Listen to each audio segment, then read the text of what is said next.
এই ভিডিওটা দেখার পর 99% মানুষ বলবে এইটা অপারেশন করার কী দরকার ছিল। আমি কিন্তু আপনাদের দলে, আপনাদের সাথে আমিও একমত। তবে 1% মানুষ যারা এই সমস্যায় আছে তারা একমাত্র বলতে পারবে কেন অপারেশন করা জরুরি। আচ্ছা, বিষয়টা আমি যদি খুলে বলি, এখানে দেখতেই পাচ্ছেন সামান্য একটু গ্ল্যান্ড আছে। উপরের অংশটা মাসেল, মাংসপেশি, যেটা ওনাকে বারবার বলা হচ্ছিল। নিচের অংশে এই জায়গাটার মধ্যে একটু গ্ল্যান্ড টিস্যু আছে। এখন এই টিস্যু থাকলে কি হবে? কিছুই হবে না, এটা থেকে যাবে। তবে হ্যাঁ, উনি ওজন আগে বেশি ছিল, পরবর্তীতে কমিয়েছে, বেশি থেকে কমিয়েছে, একদম শুকিয়ে গেছে বডি, বাট গ্ল্যান্ড টিস্যু কোনোভাবেই যায়নি।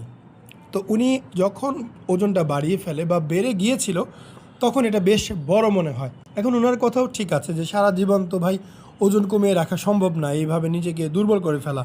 কারণ ওনার যে বডিটা একটা হেলদি বডি না, টোটালি আনহেলদি বডি। তো এটা ওনার জন্য ক্ষতিকারক। সেই কারণে উনি ওনার সমস্যাটি অপারেশনের মাধ্যমে সমাধান করেছে।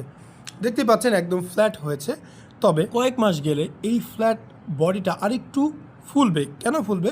বডির যে চর্বি পার্সেন্টেজ আছে এখানে আসবে, চর্বি এসে একটু ফুলে উঠবে। এখন অনেকেই বলবেন ফুলে উঠলে কি খারাপ দেখা যাবে? একটুও খারাপ দেখা যাবে না। আমি অপারেশন করেছি আজকে থেকে 10 বছর আগে। আমি হয়তো 1.5-2 মাস আগে একটা ফটো আপলোড করেছিলাম, সবাই দেখে খুব খুশি হয়েছে। সো আমি নিজে যেহেতু ভালো আছি, ইনশাল্লাহ আপনিও ভালো থাকবেন। আমি যখন অপারেশন করি আমার বয়স ছিল 20-21, ওজন ছিল 72 থেকে 75-এর মধ্যে।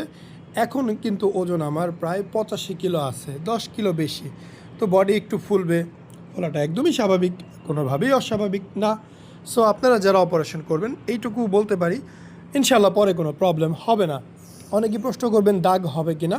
দাগ হতে পারে, তবে আমার দেখা 80% মানুষের দাগটা তার বডি, তার নিজের বডি এমনভাবে মিলিয়ে ফেলে বুঝার উপায় থাকে না, অপারেশন করেছে। তবে 20% মানুষের দাগ হবে। দুনিয়াতে কেউ যদি বলে দাগ হবে না, এটা পরিমাণে বাটপাড়ি, ধান্দাবাজি। দাগ হবে। আপনার বডি কতটুকু ইমিউনিটি সিস্টেম আছে দাগটাকে রিমুভ করা, এটা আপনার বডির উপর নির্ভর করবে। আমাদের ভিডিও ভালো লাগলে দয়া করে আমাদের চ্যানেলটি সাবস্ক্রাইব করবেন। আসসালামু আলাইকুম, মোহাম্মদ শাকিল হোসেন বলছি। 2017 সাল থেকে আমরা গাইনোকমার্সি নিয়ে নিয়মিত কাজ করছি এবং ভিডিও প্রকাশ করছি। এই চ্যানেলে যারা নতুন এসেছেন আপনাদের কাছে অনুরোধ থাকবে আমাদের এই চ্যানেলটি আপনারা ভালোবাসা দিবেন এবং সাবস্ক্রাইব করবেন। এবং যারা অলরেডি সাবস্ক্রাইব করেছেন তাদেরকে অসংখ্য ধন্যবাদ। আপনারা কমেন্টের মাধ্যমে আপনাদের মতামত জানাবেন। ধন্যবাদ।